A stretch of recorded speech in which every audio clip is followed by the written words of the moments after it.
Keelan, you dropped out of college when you were 20. You were in real estate for 2 years, and last month you made just under $300,000.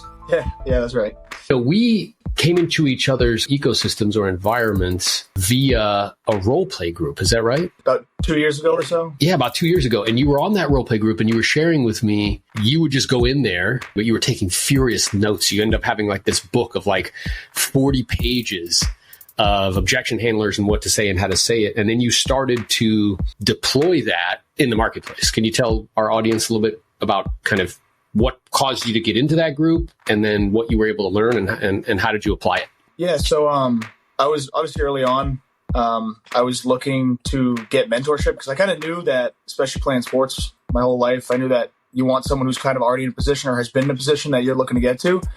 So I found people online, and that's obviously like John Sai was one of them I was telling you. And that's how I got into, it used to be on Clubhouse. Now it's on Zoom, but I got in there and noticed that everybody that was in there was all either already really high producers or people that were striving to be there.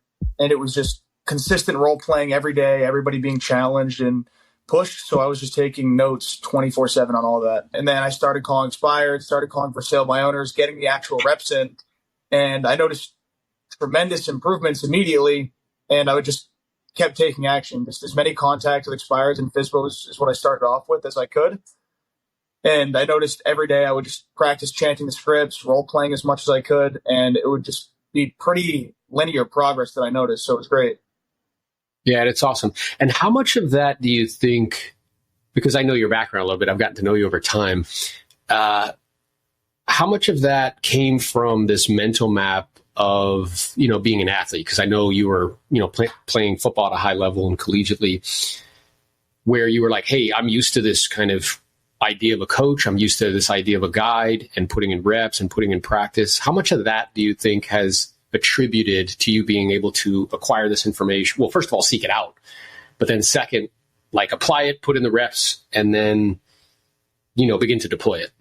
I think a good amount, honestly, just because I knew that majority of the stuff, even like on the side, whenever I was training for football, I had coaches on the side or people that were helping me train specifically for certain things. So I knew that that's the fastest way to progress anyway. So obviously I didn't have a lot of money starting out anyway. So I was trying to figure out what's the most optimal way that I can do this and go about getting coaching, getting some type of mentorship where I can make progress as fast as possible. So I would say a majority of it came from growing up, playing sports, and then also being really competitive and always just trying to improve as much as I can, as fast as I can. Yeah, you were telling me prior to jumping on, you were like, yeah, dude, I'm looking around seeing these people doing deals, and you're like, nah, bro, if they can do it, I can do it. This is unacceptable, right? And I love that, dude, because I'm very competitive as well. So, and then you did something interesting, though, because first you sought out, because you didn't, you're 20, you don't have a big sphere of influence, you don't know a bunch of people. A bunch of your buddies aren't buying homes, you know what I'm saying? They're probably still living with their parents and stuff. So you're like, all right, let me go acquire this specialized knowledge. And you acquired it in a way that it was just available. It was free to you, right? That role play group is free and still is on Wednesdays. And then you did something, as you started to apply it, you took revenue that you began to earn and then began to upgrade and actually pay for additional training or coaching. So talk a little bit about that. Yeah. So one of the first things I actually did was through that group, they talked about, it was you and Jose talking about a lot about how you had the actual role play group where it was the morning over the phone role play and then the listing presentation one. I think it was like $500 for the year. And I was like, okay, that's a no brainer. It gives you guaranteed practice 5 days a week, twice a day. So that's the first thing I did. And then the other one was like Jose's Morales University. I started paying for that. His like Ask Me Anything Mastermind. And then like you had your group coaching calls. So I was just trying to plug in as much as I could. And it was pretty affordable. But then I was ultimately at a point where I was like, hey, I could just be doing this for free. Why don't I just kind of switch over? And that way I don't have to pay for this. And I'm able to get even more proximity to you guys. And then I'm getting an even higher level of coaching and access to you guys, Yeah, it makes total sense. So you were doing, you went from the kind of free role play group where there was this awareness and recognition like, oh, this is like legit and it's good. and I can take it and apply it and I can make money. So let me get more proximity. You weren't afraid to pay for it. You did. You were in the role play group that we had. You were in the group coaching call with me and with Jose in his Morales University. And then you looked around and you're like, wait a minute, dude, like I could be participating in all this. It's great. There's also more that I could be getting and more proximity to other people, not just me and Jose, but also Lars and stuff. And then there was a sticking point though, because I remember we were on a call probably 6 months or so before you partnered with us, maybe a little bit longer, where, your good buddy who got you into real estate, brought you over to a company, and the owner of that company is a great individual and just a solid person. So you felt like a little bit of conflict. So we hopped on the call with your buddy and his dad, who's also in real estate. And then we were like, wait, what if we could get the broker to come too? So talk a little bit about how that shook out. Yeah. So I guess at that point, because I had already hopped on a call with you and like Dan, I think even Jose at one point as well, a couple times prior to that. There was obviously, like you said, that friction where we didn't want to leave because we had such a close relationship with the broker prior. Yes, we hopped on a call towards the end, and we had kind of already made the decision of like, hey, this is what we're going to end up doing. And then we went back and talked to the broker, and she was like, hey, well, we've actually been thinking of, partnering with some type of bigger brokerage anyway, because it was a smaller, like, boutique firm. And we talked to her and said, hey, this is kind of what we're doing. And then she was like, hey, I'd love to learn more about that anyway, because we were thinking about partnering with a bigger company regardless. So then we actually had her talk with you guys, and she was pretty much on board as well. She saw the value in it as well. That's right. We brought over the brokerage of 40 to 50 agents. So what I love about this, I know you hear me say it a lot, like, hey, whoever adds more value wins. Yeah. And what was happening here is like you took value that was free, you use it, you made money, you reinvested back in your business, then you wanted to get closer proximity, you did. And as a result, now, not only do you have closer proximity, but all these other individuals do as well, which I think is fantastic. And I think you're like a really good example, a great example of someone who has taken full advantage of what's available. So, I share with people regularly that there's no shortage of like world-class instruction. We've designed an ecosystem specifically to equip agents with everything that they need. The people who get the most out of it plug into it the most. Right? Yeah. And you've been plugging into it the most. And so much so that not only have you taken the specialized knowledge that you've learned in terms of like what to say and how to say it and prospecting and setting appointments and pre-qual, but then you started to incorporate a new lead source, which is Probate. And, I talk about it regularly. I do webinars on it, and I share with people I was like 50 to 60% of my business. I would do like 60 plus deals a year from that for a long time, 8-10 years in a row. And now you're starting to see success there, right? Yeah. So similar to like what you said is, I was really hitting the for sale by owners and expireds especially. That was like, prior to this, that was probably 80% of my business. It was just listings sold, like almost all of them being expireds. And then when I got into working like Probate as a lead source full time, I pretty much dropped the expired thing because it really dried up. And no matter how many times I tried to contact them, I just couldn't even get a hold of people. And then they were just getting harassed so many times, they wouldn't even pick up their phone. So when I moved over to Probate, it was the very end of last year when I really started doing it consistently. I think like December or maybe late November. And this year already, I've closed four probates, and I have 5 listings signed that are coming to the market within the next like 30 to 45 days with probates. I love that, dude. That makes me so happy, bro. It makes me smile. And I know that lead source is market resistant. It is economic, environment resistant. It's administration resistant. 65% of, those homes are free and clear. Motivation's through the roof. The second largest cohort of humans in the United States behind millennials is baby boomers, and baby boomers on average are 65 years or older. The only way to avoid probate is having all your assets in a trust. Only 5% or so of the population has all their assets in a trust. So I think it's going to be a wonderful source for you moving forward. And at the clip that you're going, you'll probably do, 10, 15 of those this year, no? Yeah, for sure. Because a lot of them, that was the thing as well, is a lot of them aren't ready to do something immediately. There's a lot of moving parts with the process, obviously. So I've only had a couple that turned over within the first like 30 to 60 days. Majority of them are definitely doing something. They're just a lot further out. So I think I'll probably, like you said, probably like 15 or so, maybe upwards of 20, even as they mature towards the end of the year. So that, it should be good. It's definitely Yeah, a lead I source. think what'll happen, yeah, 100%. And I believe that as you continue to like fill up the pipe, that'll keep compounding. And then what'll happen is next year it'll be like 25 or 30. And then the next year, perhaps more as you continue to focus on it more. And you also, what allowed you, one of the things that allowed you to hit that amazing number of income at 22 years old in a month is you actually got a large commercial deal, which you had never done commercial before, just by doing absentee owner calls, right? Yeah. So I started using, that was when we first started talking about like Enzo Dialer. I jumped on it pretty much right away. And I just got a big list off, I can't remember, it was like PropWire or something. I had it skip traced on Fiverr because I wasn't really tapped in with what's the best way to go about doing that. And I just called a bunch of absentee owners in my county, and I came across one of them, and I talked to the wife, and she was like, yeah, we have XYZ. It was like 8 different buildings that they had. She was like, yeah, we want $10 million.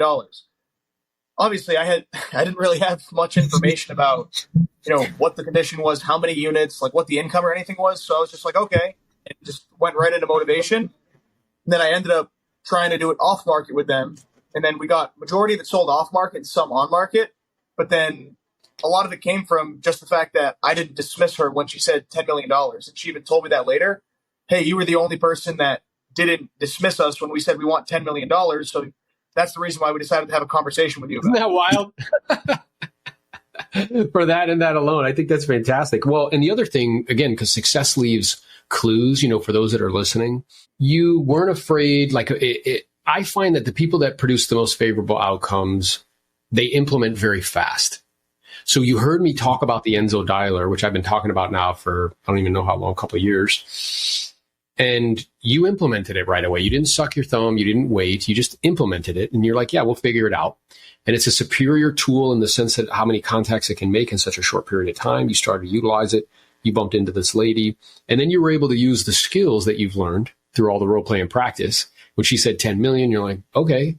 Well, if we were able to get you the 10 million, ideally, how soon would you like to sell it? And you just moved on and, ended up setting the appointment and doing the deal. And by the way, you'd never done a huge commercial deal like that before. No. So you had a willingness to like figure it out as you were going and all the way up to the end. I mean, me and you had a conversation about it because they were, towards the end, they tried to like negotiate your commissions and stuff. And, we talked about it and it worked out where you ended up getting compensated what you wanted. But all of that is a end result of these decisions that you're making that are compounding. Yeah. Yeah. Which I think is fantastic, man. Good for you. So I guess moving forward for you, well, let me ask you this. So prior to getting into the ecosystem, like actually partnering with us, getting that proximity, I know you were involved, you were paying for some of the coaching and stuff, but prior to that, what were you doing like deals? What were you doing like income sort of thing? Like my first year, first full-time year, I did maybe, I think it was like 6.5 million or so, 6.5 or 7 million. Yeah. In volume, and already just so far this year, I've done a little, like just about double that.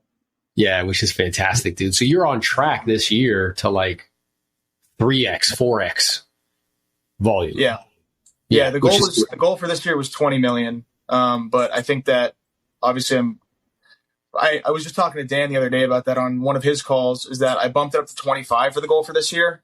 So I think it's realistic. I think 25 is realistic for this year. That's kind of what I'm on pace for. If I keep exactly what I'm doing up, then I should hit 25. I agree, as long as you're consistent. And again, that just gives credence and is a testimony to proximity being power. So here you are. I think a lot of people that are like you, that are hardworking, hard charging, ambitious, competitive, if they don't produce the outcome that they want, it's usually not because they're not willing to work. It's because they don't know what to focus on. They don't know what's worth stacking time on top of.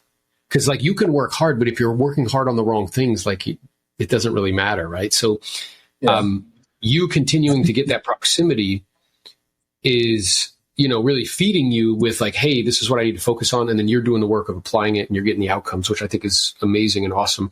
And I'm imagining that the focus for you moving forward, now that volume is increasing dramatically, is the next step, which is going to be systems. So can you talk a little bit about that? Yeah, that was my biggest thing, even my first year, is because I was generating a lot of business. Like I mentioned to you, I was tapped into the ecosystem to begin with. Like I was role playing consistently and doing all that. But most of my business came from the first phone call, which is not a good thing. Because isn't it like something like 5 to 8% of your business should come from the actual first phone call? So I knew that I was leaving like 90%, 95% on the table. And there was just so much falling through the cracks. So I spent a lot of time this year working on that and dialing in my CRM. But I mean, there's still a lot to go. It's kind of a never-ending process of trying to optimize things. So I'm still working on it, but that's a lot bigger of a focus now that I'm doing a lot more production. So I need to kind of hone in on the systems and scaling and hiring now. Yeah, 100%. So I'm actually in the process of completing a book, and we have this series on YouTube as well, which is in conjunction with that. And in the series is a playlist, and it's called like the Foundation, which is from 0 to, let's say, like 20, 25 deals. And then that foundationally, like, you have to learn, okay, what's worth stacking time on top of in terms of lead gen? Is it sellers or is it buyers? Then it's like, okay, now I have to learn like specifically what to say and how to say it, like an approach to setting appointments. Then I have to learn like, how do I overcome objections? Because those are going to come up. And then I have to learn like, what tools do I need? You mentioned some tools like the Enzo dialer and, BombBomb or CRMs, right? That allow you to be efficient with what you're doing. And that'll set you like this really strong foundation. Now to get from 25 to 50, now we're at a stage where we're talking about standard operating procedures, checklists, and staff around listing coordination and transaction coordination. Because if you have those two pillars in place, you can, you can do 100 deals a year with that firmly in place with the right people in place. So I'm really excited for you, brother. And the really cool part is now you have multiple different places to plug in to learn that specialized knowledge. Because not only does Carla have a course online, which is available to you, where she walks you through all of our workflows and our CRMs and our standard operating procedures that allowed us to process 15, 18, 20 deals a month. You also have access to Gabriella if you have any questions about CRMs, where she can help you to dial that in because she's our CRM specialist. And then you also have access to Lars, right? Who is the king of scaling with systems, processes, and procedures, and his, real estate B school. So, I guess for you, because I know you shared it and maybe you can share with others, like you've been it's like this fire hose, and you were sharing with me before we got on camera. You're like, yeah, dude, like I know I need systems, but like all this stuff that's available to me, it's like, there's so much. So like, how do you go about like diving in and getting what you need from the ecosystem? It's a good question because it is really tough. Honestly, it's very like, I think I told you, it's like analysis paralysis where you just look at it and you're like, oh, I know that I need to do all of these things. Where do I kind of start? So I kind of just broke it down into what I was working on in that time. Like right now, what I'm working on, I've already been heavily working on like the consultation framework for a while with you. And I got that pretty dialed in, but Lars has a lot more like resources around that additionally. So now I'm like, okay, how can I add that to what you're doing as well?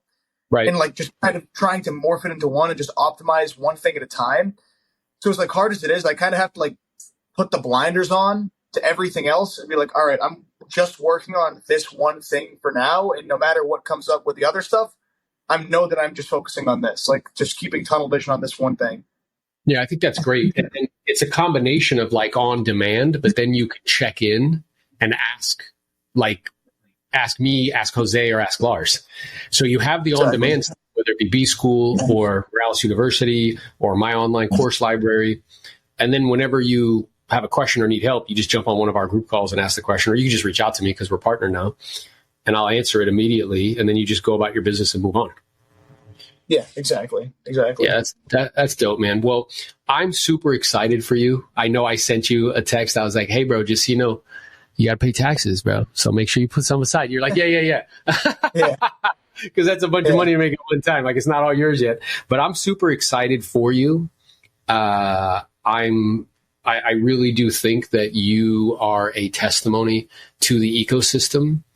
The whole purpose and intention behind it is really to equip people like yourself that are smart, hardworking, and ambitious with everything they need in order to succeed. And you're doing it, bro. So it's a privilege and a pleasure to be in partnership with you. And I'm excited to, watch and continue to see you grow. I'm also excited to spend some time with you because you're going to be at the leadership retreat in Sedona, which is dope. Yep. So, brother. So if people want to reach out to you, if they have any questions, because I know people will, and if, they just want to talk to you or perhaps, send you some business, where can they find you?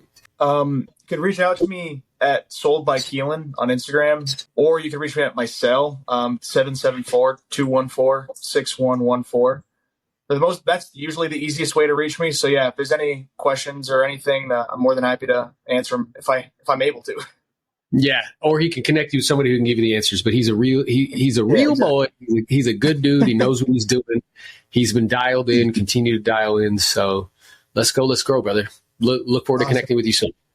Appreciate it, Aaron. We have with us the CEO of 1000 Watt. He's a previous president of Inman. He's been in the business for 28 years. He's an industry veteran, an innovator, really. He created some technology and stuff. And I'm going to do my best. Mr. Brian Boero. Perfect. Yes. Aaron, you nailed it.